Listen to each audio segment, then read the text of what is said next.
بسم اللہ الرحمن الرحیم۔ شروع اللہ کے نام سے جو بڑا مہربان نہایت رحم کرنے والا ہے۔ سپیریئر گروپ آف کالجز شعبہ اردو کی طرف سے خوش آمدید۔ عزیز طلبہ، ادیب کی عزت سبق کا دوسرا لیکچر شروع کرتے ہیں صفحہ نمبر 22 سے۔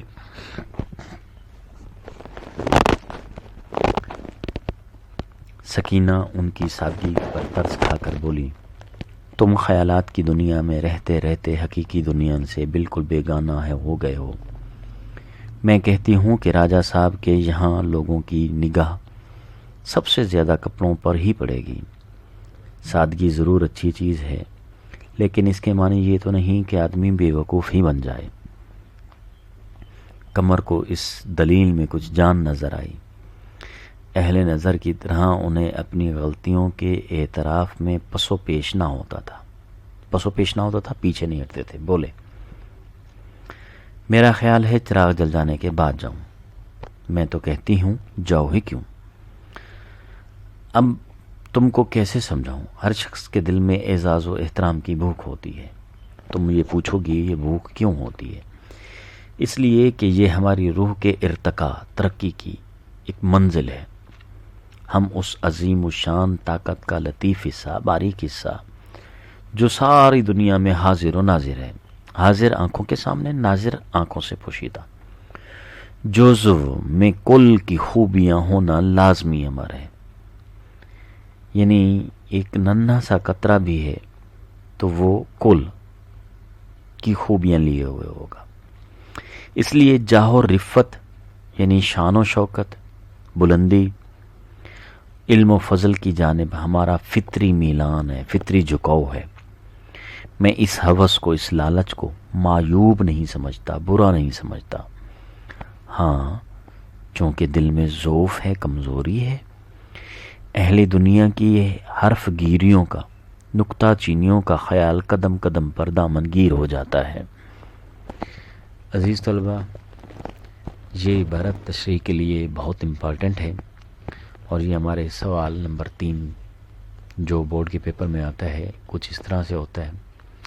سیاق و سباق کے حوالے سے عبارت کی تشریح کریں، نیز سبق کا عنوان اور مصنف کا نام بھی تحریر کیجیے۔ حوالہ متن میں آپ لکھیں گے ادیب کی عزت، مصنف کا نام لکھیں گے پریم چند، ماخوذ لکھیں گے آخری تحفہ، صنف ادب لکھیں گے افسانہ۔ اس کے بعد سیاق و سباق، اگر آپ کو یاد ہو تو میں نے آپ کو کہا تھا چونکہ کہانی کی طرز پر سبق کا سیاق و سباق مثالی ہوتا ہے تو 2 پیراگراف میں لکھیں گے، یعنی تشریح طلب عبارت سے پہلے اور تشریح طلب عبارت کے بعد والا۔ آپ لکھیں گے تشریح طلب عبارت سے پہلے سکینہ نے قمر سے کہا، تم خیالات کی دنیا میں رہتے رہتے حقیقی دنیا سے کٹ گئے ہو۔ سادگی اچھی چیز ہے، مگر اس کا مطلب یہ نہیں کہ آدمی بے وقوف ہی بن جائے۔ قمر نے کہا، میرا خیال ہے کہ چراغ جل جانے کے بعد جاؤں۔ تشریح طلب عبارت کے بعد سکینہ نے کہا، جاؤ، میں تم سے بحث نہیں کرتی، کل کے لیے کوئی سبیل، کوئی طریقہ سوچتے جاؤ۔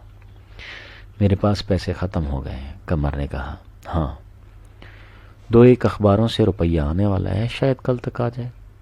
میرے امکان میں جو کچھ ہے میں لکھتا رہتا ہوں، صبح و شام کام کرتا ہوں، کہیں سیر کے لیے نہیں جاتا۔ اگر دنیا میری قدر نہیں کرتی، نہ کرے، اس میں دنیا ہی کا قصور ہے۔ تو اب باری آتی ہے بیٹا اس عبارت کی تشریح کی۔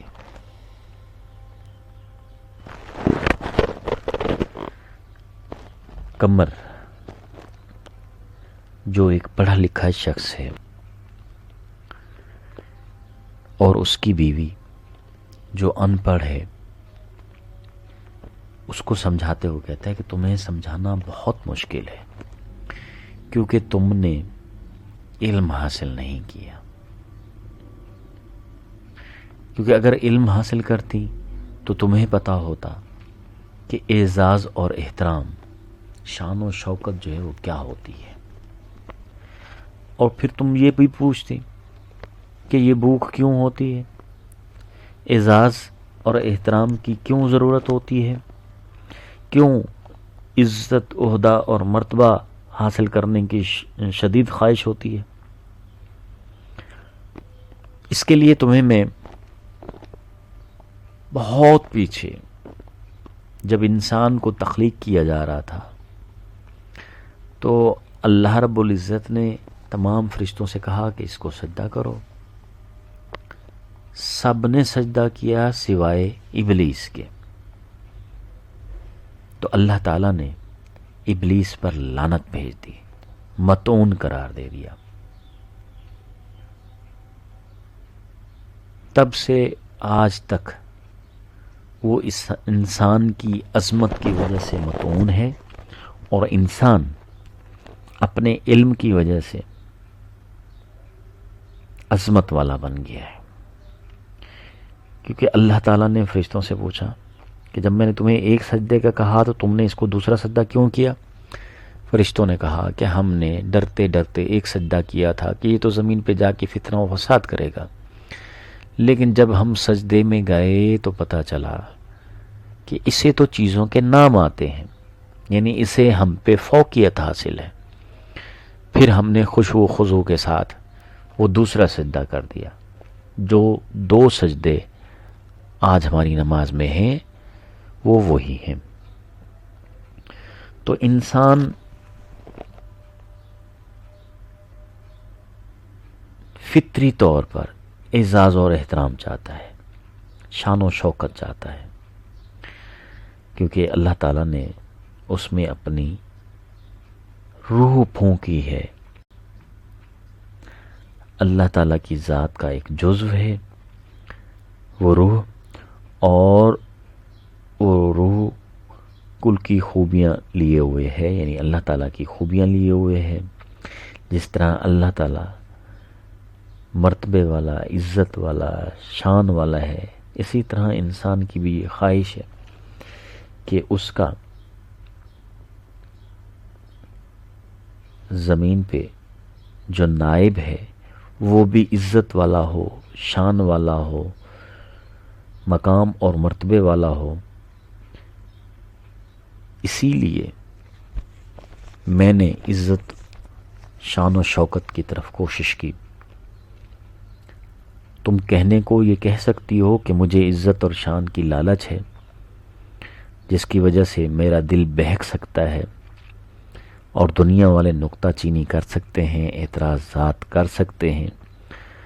لیکن انسان کو ہر حال میں اپنے لیے کوشش کرنی چاہیے اور دنیا کی حرف گیریوں سے بھی ڈرنا چاہیے. اس کا طریقہ کار یہ ہے کہ اللہ کے سامنے اپنے آپ کو حقیر سمجھے اور اس کے سامنے سجدہ ریز رہے.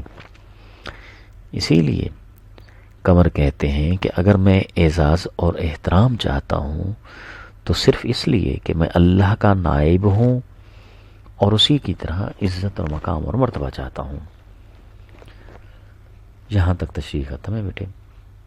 سکینہ نے گلا چھڑانے کے لیے کہا اچھا بھی جاؤ، میں تم سے بحث نہیں کرتی، لیکن کل کے لیے کوئی سبیل، کوئی طریقہ سوچتے جاؤ، کیونکہ میرے پاس صرف ایک آنا اور رہ گیا ہے. جن سے قرض مل سکتا تھا ان سے لے چکی، اور جن سے لیا اسے دینے کی نوبت نہیں آئی. مجھے تو اب اور کوئی صورت نظر نہیں آتی. قمر نے ایک لمحہ کے بعد کہا 2-1 اخباروں سے روپیہ آنے والا ہے، شاید کل تک آ جائے، اور اگر فاقہ کشی ہی کرنی پڑے تو کیا فکر ہے. ہمارا فرض کام کرنا ہے، ہم کام کرتے ہیں اور دل و جان سے کرتے ہیں. اگر اس کے باوجود فاقہ کرنا پڑے تو میرا قصور نہیں، مر ہی تو جاؤں گا. ہمارے جیسے لاکھوں آدمی آئے دن مرتے رہتے ہیں، دنیا کا کوئی کام بند نہیں ہوتا. تم ہی کہو میں جو کچھ کرتا ہوں اس سے زیادہ میرے امکان میں کیا ہے. ساری دنیا میٹھی نیند سوتی ہے اور میں قلم لیے بیٹھا رہتا ہوں. لوگ سیر و تفریح کرتے ہیں، کھیلتے کودتے ہیں، میرے لیے سب کچھ حرام. یہاں تک کہ مہینوں سے ہنسنے کی نوبت نہیں ہے. عید کے دن بھی میں نے تعطیل چھٹی نہیں منائی. بیمار ہوتا ہوں جب بھی لکھتا ہوں سوچو تم بیمار تھی اور میرے پاس حکیم کے پاس جانے کے لیے بھی وقت نہیں تھا. اگر دنیا نہیں قدر کرتی نہ کرے، اس میں دنیا ہی کا نقصان ہے، میرا تو کوئی نقصان نہیں. چراغ کا کام جلنا ہے، اس کی روشنی پھیلتی ہے یا اس کے سامنے کوئی دیوار، اسے اس سے مطلب نہیں. میرا بھی ایسا کون سا دوست، شناسہ یا رشتہ دار جس کا میں شرمندہ احسان نہیں.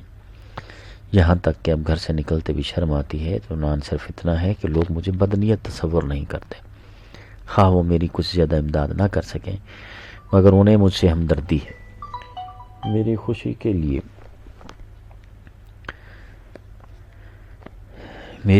کے لیے اسی قدر کافی ہے کہ آج مجھے ایک رئیس نے بلایا ہے۔ پھر مان ان پر نشہ سا چھا گیا، غرور سے بولے، نہیں اب رات کو نہ جاؤں گا۔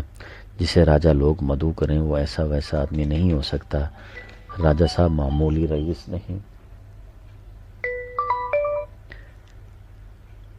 اب بھی کوئی مجھے معمولی آدمی سمجھے تو اس کی عقل کا فطور ہے۔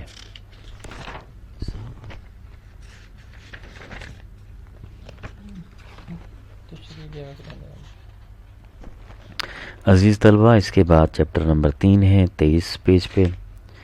اس میں کوئی اہم عبارت نہیں ہے تشریح کے لیے۔ نمبر 4 میں جو ہے پیج نمبر 26 پہ دیکھیے، وہاں پہ کمر اپنے اوپر جھنجلا رہی ہے۔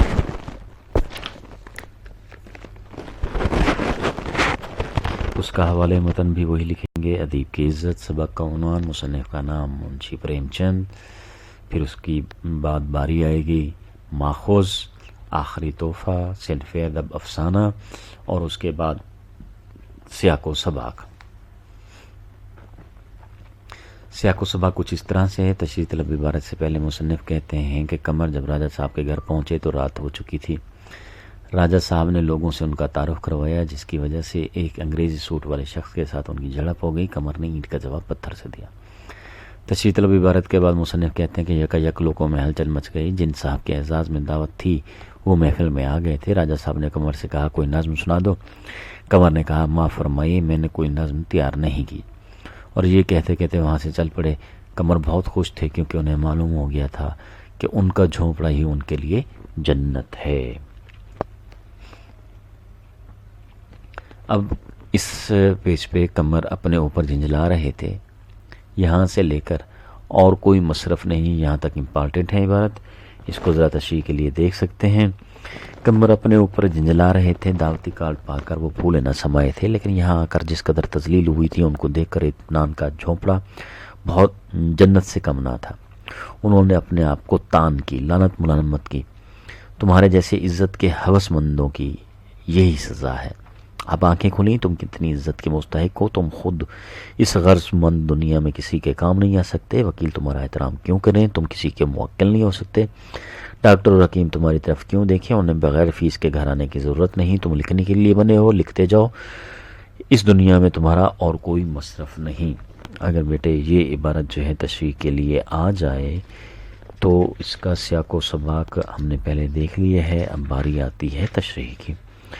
تشریح میں آپ لکھیں گے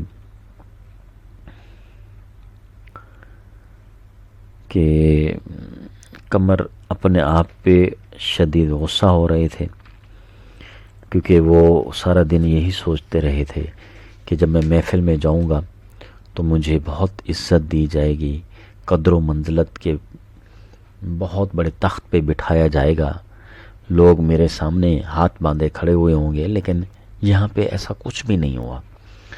تو انہیں اپنی ذلت محسوس ہوئی۔ پھر احساس ہوا کہ میں اپنے جھونپڑے میں تھا تو کس قدر مطمئن تھا، کس قدر عزت والا تھا، وہاں سے چل کر یہاں پہ میں آیا ہوں اور کتنی میری بےعزتی ہوئی ہے۔ انہوں نے اپنے آپ کو لعنت ملامت کرنا شروع کر دی کہ تم عزت کے ہوس مند بنتے تھے، لالچی بنتے تھے۔ اب پتہ چلا کہ تمہاری کتنی اس معاشرے میں عزت اور توقیر ہے۔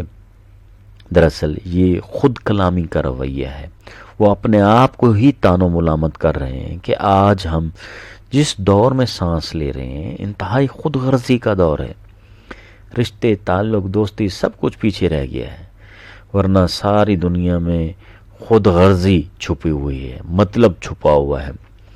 اور قمر اپنے آپ سے خود کلام کرتے ہوئے کہتے ہیں کہ میں اس خود غرض معاشرے میں کسی کا کام نہیں آ سکتا، کیونکہ میرے پاس تو دولت ہی نہیں ہے، وکیل میری کیوں عزت کرے گا، کیونکہ اسے تو اپنی فیس سے سروکار ہوتا ہے، اور فیس کے بغیر جو ہے وہ کسی کے گھر نہیں آ سکتا۔ اسی طرح ڈاکٹر اور حکیم تمہاری طرف کیوں دیکھیں، کیونکہ وہ بھی بغیر فیس کے کسی کے گھر نہیں جانے کے لیے تیار۔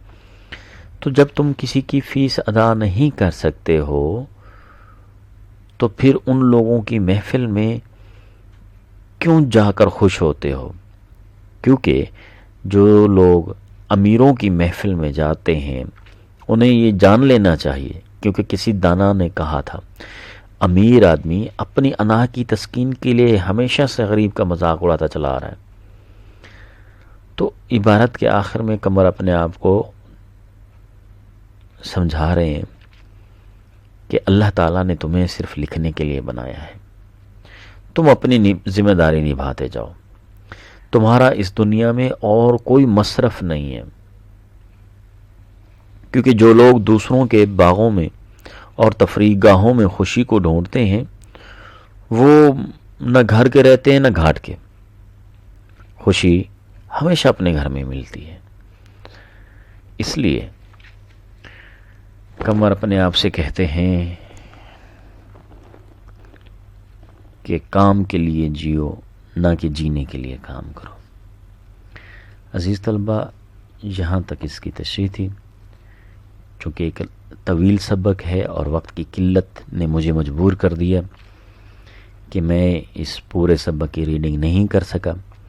اب اس کو آپ میری جہالت پر معمول مت کیجیے گا، صرف یہ سمجھیے گا کہ وقت کی قلت کو مد نظر رکھتے ہوئے میں نے صرف اہم پیراگراف کی تشریح کی ہے، سمجھانے کی کوشش کی ہے تاکہ آپ کا حرج نہ ہو۔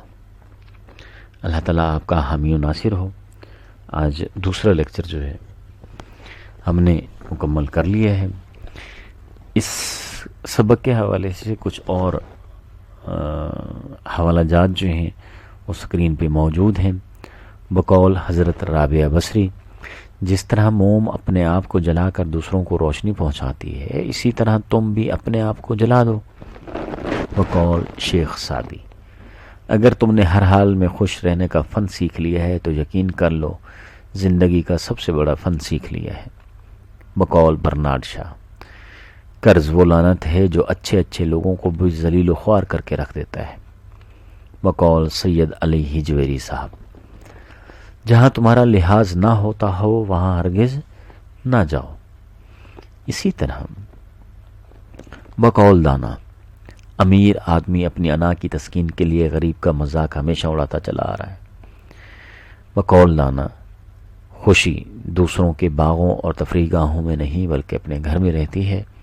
بقول ٹینیسن، اکثر شاعر غریب ہوتے ہیں، اس کی وجہ یہ ہے کہ اکثر غریب ہی شاعر بنتے ہیں کیونکہ ان کے پاس دکھ درد ہوتے ہیں۔ یہ وہ حوالہ جات ہیں جو کسی بھی عبارت کے لیے اگر ان میں سے آپ کوئی مناسب سمجھیں تو وہاں پہ کوٹ کر سکتے ہیں۔ یہ صرف آپ کی مدد کے لیے تھے۔ اللہ تعالیٰ آپ کا حامی و ناصر ہو، خوشیاں آپ کا مقدر بنے، آپ کے والدین اور آپ کے ارد گرد کے لوگ اللہ کی حفظ و امان میں رہیں۔ السلام علیکم ورحمۃ اللہ وبرکاتہ۔